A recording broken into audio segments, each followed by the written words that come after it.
For me, there is only traveling on paths that have heart. On any path that may have heart, there I travel. And often when people talk about purpose, that's where my head goes back to is, okay, well, are you doing something that for you has some heart? Once upon a time, I was involved in a lot of sport that people would call extreme, except that depending on what I was doing, it wasn't extreme. It was completely within my realm of control and risk management. And no, it's not extreme. Yeah. It's what I love to do, and I feel calm and collected and at peace hanging off this rock 500 feet off the ground. It's a smooth flow, and I can remember humming. I can remember singing to myself as I climbed Devil's Tower, and it was wonderful. It's quiet. It's super subtle. And it's back there, and the busyness of life can make it really easy to not even hear it. Never mind hear it and ignore it. You start listening to that little voice back there, Jiminy Cricket, if you want to call it that. It's whispering to you, and as soon as you start listening to it, then other things crop up that fall fit into place, yeah. and line up with that voice.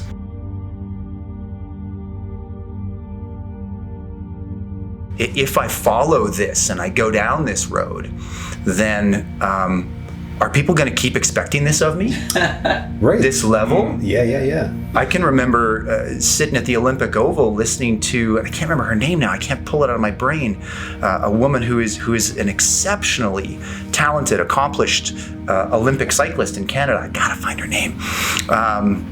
And how she talked about, for a couple of years there, she was quite literally holding herself back from the firsts and the seconds because of the fear of what would be expected once those started to happen. That is crazy, no? Like, don't let people know I'm capable of this, because then they'll want me to keep doing it. Depending on the pursuit and depending on what the purpose or the path draws you towards, there's someone farther out there. There's someone ahead of you on that. There's someone on a parallel that's been through something bigger or has accomplished something larger. The idea that I'm on the top is a pretty arrogant idea. It is, and that's the collapse I think that people have. And there's a freedom there then for those that realize that. And we talked about this with everybody yesterday when they came in. This is about a discovery. It's about a journey.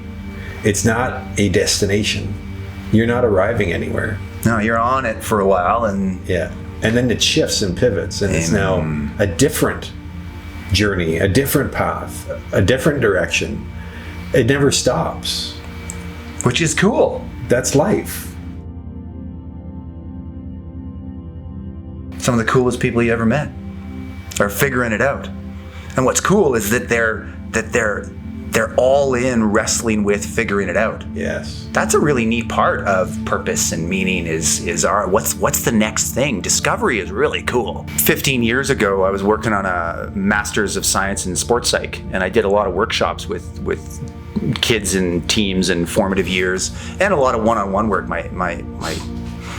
I was drawn mostly to ultra endurance athletes, but the question of not what sport are you in, but why are you in it? What do you love about this fight? What do you love about this rink? What do you love about this field? What do you love about this lake? What do you love about this rock? Because the performance is a very fleeting thing, but the experience of why you're in it, purpose, what you're called to experience, and frankly, even the adversity and the people that are in touch with that, they start to really appreciate the adversity of the fight, the rock, the field, the rink. There's all kinds of things that get in the way of purpose. Not the least of which are, I want to accomplish X. Well, all right, so then you get that and you're done. So singular accomplishment is going to get in the way of purpose. The goal crystallizes all your focus, except that it crystallizes all your focus 5 degrees off from what your purpose or path is, or 10 degrees off from your purpose or path, because the goal is something easily measured. Well, purpose is not easily measured, but so much. Goals we love. North America loves to add numbers to goals. Our goal is this many percentage, or this many thousand, or this many million, or this many, right? And we add up the numbers of our goals. Well, Your purpose doesn't necessarily, and I would argue doesn't have numbers attached to it.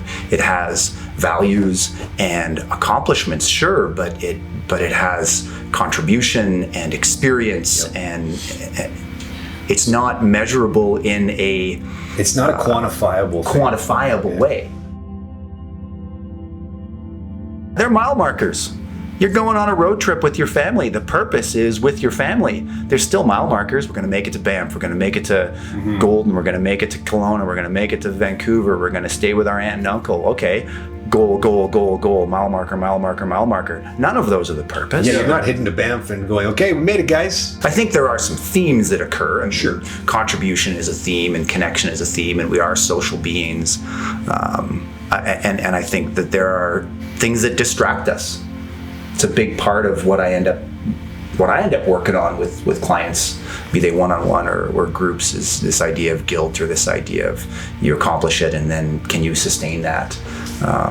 Distractions in the real world, distractions inside your own self that pull you away, literally pull you away from purpose. You don't need to know your purpose to be able to feel what isn't your purpose. Definition by negativity is real, and it works. I walk through the grocery store and I look at things and say, I don't want that. It gets you closer to what you do want, I guess. And it gets me closer to what I do want. And carving out the things you don't want does make it easier to find the thing you do. You have complete permission to not like and not want what other people like and want. There are people who love the opera. I don't. I got 4 kids, and there are things that they like. There are things that they love. There are things that they're so into. And I know 15, 20 years from now, they might not be totally into them anymore, but they're not my thing. I'll participate for the sake of loving my son, loving my daughter, but I'm not called to play Minecraft. Play Fortnite. Playing Minecraft. You need the space to be okay with you. And having been through a few identity crises of my own, waking up at 5:30, reading the Tao Te Ching and walking the dog made it a lot easier for me to be cool with who I am and what I want. But you got to find that space where you simmer through what's going on in you and be okay with my version and okay with I don't want what you want, and take the space to figure that out wherever that space is. It was amazingly clarifying for me to be alone in the dark after reading something spiritual. It just compelled me to think in a different way. The 2 times in your day when your mind is the most open are first thing in the morning and last thing before bed. Oh. And if you're not using those times proactively, productively, in a way that helps you figure yourself out or get in touch with yourself or frankly even program yourself. I mean, if you're watching TV last thing before bed, TV's programming you. First 30 minutes in the morning is bad news is programming you. A Day on Purpose is coming in January here in Calgary. It's bringing together a fantastic community of speakers and presenters, people like you and me at various stages of uncovering their own purpose. It will be a day of stories and discovery that will work to make a very high level and at times hard to understand topic relatable and uncomplicated. Stay tuned. You won't want to miss this insight.